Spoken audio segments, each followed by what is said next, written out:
Écoutez, l'un des assassins du gendarme ivoirien, il explique tout. C'est très grave ce qui se passe. Écoutez très bien. Le 17, le vendredi 17, comme c'était la fête de Niam, on a été invité par un monsieur qui va venir Côte d'Ivoire, qui est chauffeur d'Arboville à Yapo. Les taxis de bouche là, c'est ça qu'il conduit. Et puis, il vient d'Aboudé. Donc là, il est invité le 17 et on a eu à passer à peu près le week-end à lui. Chaque jour, on avait droit à la nourriture. C'est ça maintenant, il va profiter de ça pour nous dire qu'on doit marcher le lundi. Parce qu'on dit qu'à Agobi ne marche pas. C'est que le dimanche, il va nous remettre des trikots noirs avec ce genre de brassard là. Pourquoi? Parce qu'il dit qu'il faudrait que durant la marche, on puisse se reconnaître entre nous. Voilà. Donc, justement, comme prévu, le lundi à 4h du matin, on est parti et on s'en met les premiers barrages.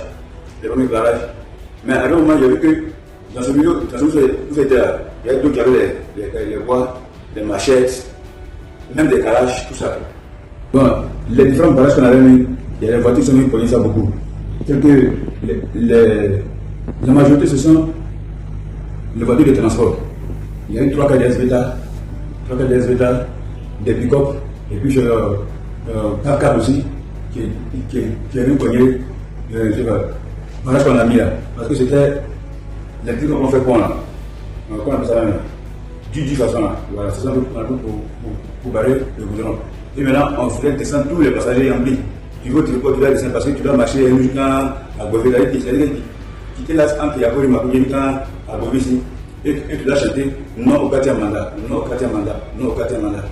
Voilà, c'est ce qui s'est passé pour le moment. Quand l'autorité est informée de ça, dès qu'ils sont arrivés, il y a eu échange de tirs. C'est-à-dire que vraiment, marche pacifique. Et puis échange de tirs, c'est que moi je ne suis pas dedans. Moi je préfère mériter. C'est que vous avez déjà des calages gardés. Tout ça là. Des calages, des machettes, des bouquins. Moi je préfère fuir.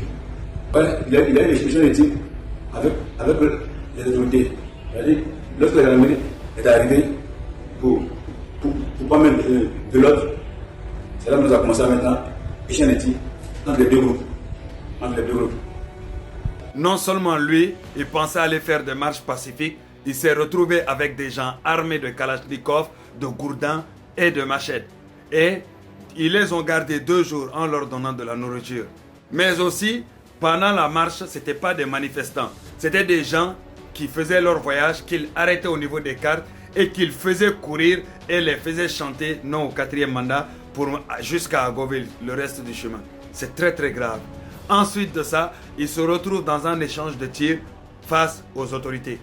De toute façon, il est coupable comme tous ses autres complices qui ont été arrêtés. Et je pense que d'autres seront arrêtés. La famille, on distribue ça au maximum pour que toute la Côte d'Ivoire voit la réalité, voit la vérité et sache que certains partis politiques, soi-disant en Côte d'Ivoire, ne font pas de politique. C'est du terrorisme qu'ils sont en train de faire en Côte d'Ivoire. Et ces partis-là doivent être tous dissoudre immédiatement. Non seulement ils doivent être dissous, mais tous ceux qui font la communication pour ces partis-là, tous ceux qui ont incité les jeunes à sortir doivent aller chercher, peu importe dans le pays où ils sont. Vive la Côte d'Ivoire, vive l'état de droit, vive nos FDS.